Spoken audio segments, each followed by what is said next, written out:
जी हाँ, हम ग्रीन में ज़रूर हैं, लेकिन कंसिडरिंग सुबह भले उस फ्लैट स्टार्ट को आप एक बार के लिए इग्नोर करना चाहें, पहले 5 मिनट में ही हम 22,570 पर थे।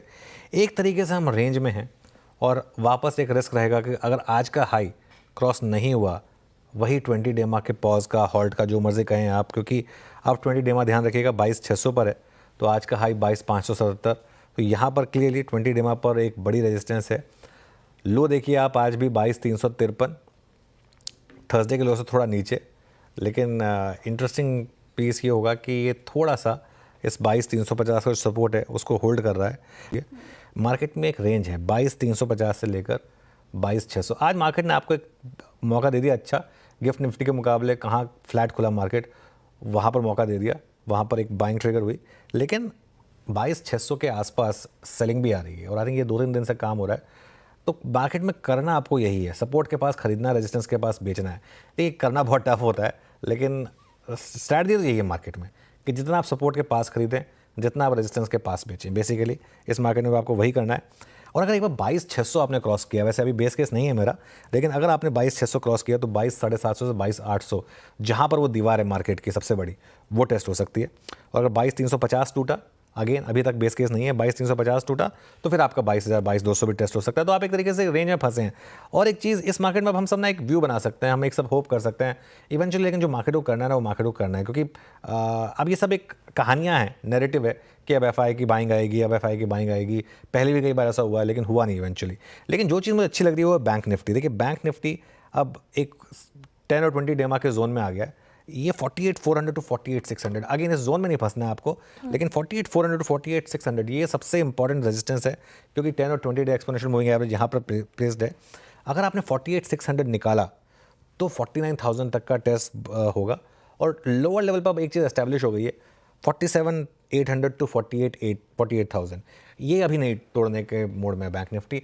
ये एक बहुत बड़ा सपोर्ट है बैंक निफ्टी का, ये लगातार इसको डिफेंड किया बैंक निफ्टी ने, इसको अब आप मान सकते हैं एक किस्म की लक्ष्मण रेखा। और फाइनेंशियल्स में अगर आप सिर्फ बैंक को छोड़ भी दें, अगर आप फाइनेंशियल सर्विसेज इंडेक्स देखें, अगर आप बाकी के फाइनेंशियल शेयर्स देखें, वहाँ पर अच्छी खासी तेज़ी है, तो थोड़ा सा अच्छा आपको पॉजिटिव व्यू दिखाएगा। आज भारतीय बाजारों में जिस प्रकार की स्थिति थी, देख के ये लग रहा था कि भारतीय बाजार 22,500 के लेवल्स होल्ड किए हुए हैं, और जैसा कि लग रहा था कि भारतीय बाजारों में 22,600 के लेवल आज क्रॉस होते हुए दिखाई दे सकते हैं, लेकिन ऐसा फिर नहीं हुआ। फिर से ऊपर की तरफ रेजिस्टेंस सुबह सुबह देखने को मिला, 600 का लेवल क्रॉस नहीं हुआ, उसके बाद गिरावट देखने को मिली और बाजार कंसोलिडेशन के साथ में ही सारे दिन ट्रेड करता हुआ नजर आया। एक रेंज में ही बाजार ने कारोबार किया। 22,500 के ऊपर आज की भी क्लोजिंग देखने को मिली, लेकिन इससे साबित नहीं हो पा रहा है कि क्या बाजार 22,600 को क्रॉस करता हुआ दिखाई देगा। बैंक निफ्टी में ज़्यादा स्ट्रेंथ देखने को मिल रही थी।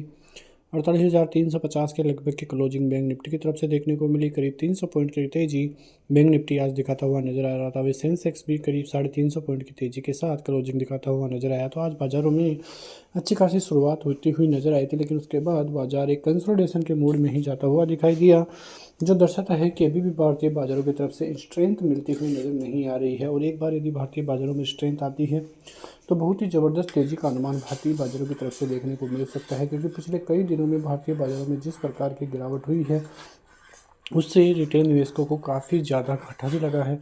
उनके पोर्टफोलियो करीब 40 से 50 और 60% तक नीचे जाते हुए दिखाई दिए हैं।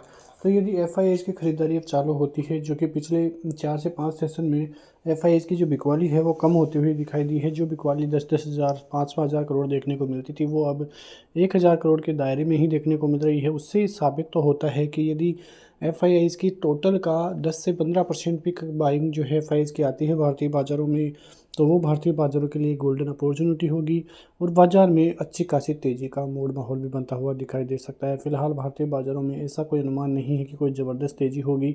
बस अभी भी भारतीय बाज़ारों में एक जो नेगेटिविटी है वो तो बनती हुई दिखाई दी है, लेकिन जो सपोर्ट है वो अच्छा खासा जो भारतीय बाज़ारों में अभी भी होल्ड किए हुए हैं।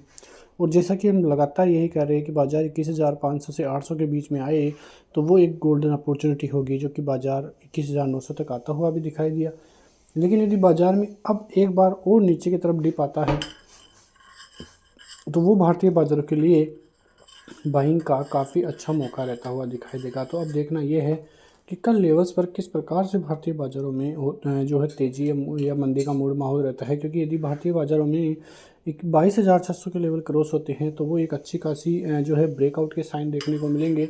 और यदि ब्रेकआउट आता है तो वो भारतीय बाज़ारों को 22,800 23,200 तक भी लेकर जाए तो भी कोई बड़ी बात नहीं है। वहीं बैंक निफ्टी में 48,000 का लेवल अभी भी होल्ड किए हुए हैं और यदि 48,000 के नीचे फिसलता है तब जाके ही दिक्कतें बनेगी, वरना 48,500, 48,650 और 48,800 तक के लेवल्स कल भारतीय बाज़ारों की तरफ से देखने को मिल सकते हैं। तो इन सभी खबरों पर आपकी नज़रें रहनी चाहिए। फिलहाल ऐसी कोई खबर नहीं है जिसकी वजह से भारतीय बाज़ारों में कोई बड़ी गिरावट या बड़ी तेज़ी देखने को मिले। मिलते हैं नेक्स्ट वीडियो में, तब तक के लिए नमस्कार।